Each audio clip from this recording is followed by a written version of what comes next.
আপনার হাতে যদি সময় থাকে এই ভিডিওটা দেখে যাবেন। একটা মা তার ছেলেকে কত ভালোবাসে। এক পোলা এক মায়ের খুব ভালোবাসে। দুনিয়ায় আর কিছু চাই না মায়া ছাড়া। আচ্ছা, কিন্তু মায়া পোলাডারে পছন্দ করে না। ওপো অনেক চেষ্টার পর মায়া সে পোলাডারে কইল যে ঠিক আছে, হ্যাঁ আমি তোমারে ভালোবাসতে পারি, হ্যাঁ আমার একটা জিনিস এনে দিতে হবে। কি রে? পোলাটা তখন কইল যে তোমারে পাওয়ার লিগা আমি দুনিয়ার যে কোনো জায়গা থেকে যে কোনো জিনিস এনে দিতে পারি। হ্যাঁ হ্যাঁ মায়েরা তখন কইল তুমি তোমার মায়ের কইলজাটা আমার এনে দাও। কি ক- কি ক- কি কি কি মনে হয় না?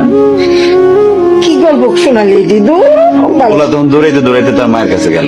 হ্যাঁ মারে যা কইল, হ্যাঁ মা আমি একটা মায়েরে ভালোবাসছি, তার ছাড়া বাঁচুন। হ্যাঁ কিন্তু ওই মায়া আমার একটা জিনিস নিয়ে যাইতে কইছে, সেটা হলো তোমার কলিজা।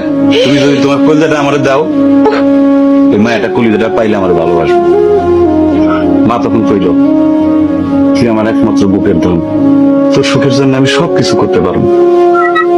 পরে মা বুকটা ফাইরা কলিজাটা বাইর করে পোলার হাতে দিল। আরে মা, পোলাটা কলিজাটা হাতে পাইয়া যে কি খুশি, মা দৌড়াইতেছে দৌড়াইতেছে দৌড়াইতেছে দৌড়াইতে দৌড়াইতে হঠাৎ রাস্তার মধ্যে উষ্টা খাইয়া পড়ে গেছে।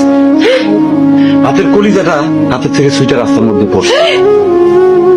তখন মায়ের কলিজাটা কইতেছে, ব্যথা পাইছো বাজান?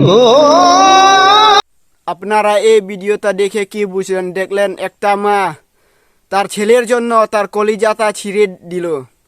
যখন সেই ছেলেটা উস্তা খাইলো, ওই মায়ের কলিজা কি বলছে, ভাইজান আপনি কি ব্যথা পাইছেন?